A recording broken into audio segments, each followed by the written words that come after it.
हे बघा, पाऊस येतोय जी जाणीव आहे, पण आपल्याला अजून या संघर्षात पाणी नाही, खूप काही सहन करायला लागणार आहे. त्यामुळे आपली तयारी ठेवा.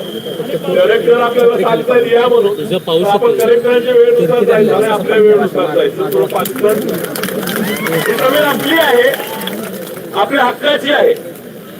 हे आपल्यापासून बळकून घेण्यासाठी त्यांचे वेगळे वेगळे प्रयत्न चालतात.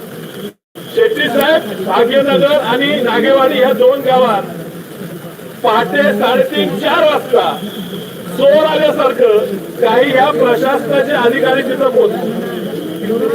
पोलिसांची फौज पोहोचली. या सांगली जिल्ह्यात, सांगली शहरात तर या वर्षात 48 खून झालेत.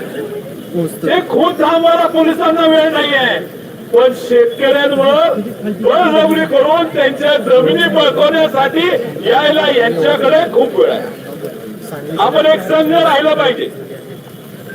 जोपर्यंत हा मार्ग रद्द होत नाही तोपर्यंत आम्ही सगळे तुमच्यासाठी शेवटच्या श्वासापर्यंत लढत राहणार. देवाच्या नावाखाली राजकारण आहे, धर्माच्या खाली राजकारण आहे. याला विकास नको आहे. विकासासाठी, या देशासाठी आपल्या वाडवडिलांनी आपलं रक्त सांडले, आपल्या पोरं आपण सैन्यात पाठवतो. यांच्या किती लोकांनी देशासाठी स्वातंत्र्यात भाग घेतला?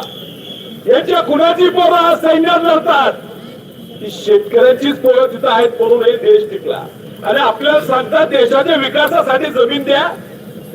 लाजा वाटल्या पाहिजेत. हा कुठल्याही धर्मासाठी, देवासाठी रस्ता नाही.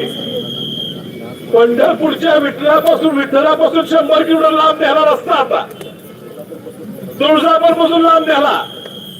हा रस्ता देवासाठी नाहीये. आज आपला मोर्चा निघाला, आज तिथं दुसरा हिंदू मुस्लिम पण मोर्चा निघाला. यांचा फक्त धर्माचं नाव, जातीचं नाव करून राजकारण करायचं आहे.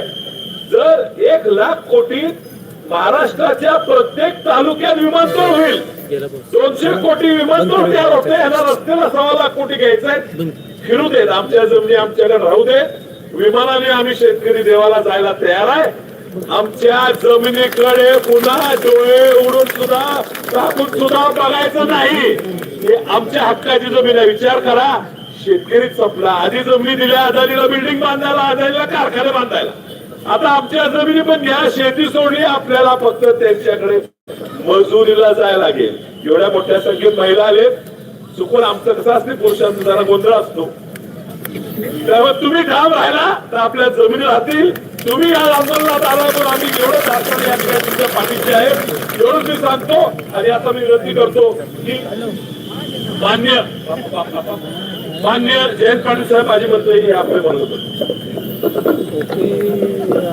आपल्या सर्वांच्या भावना शक्तीपीठाला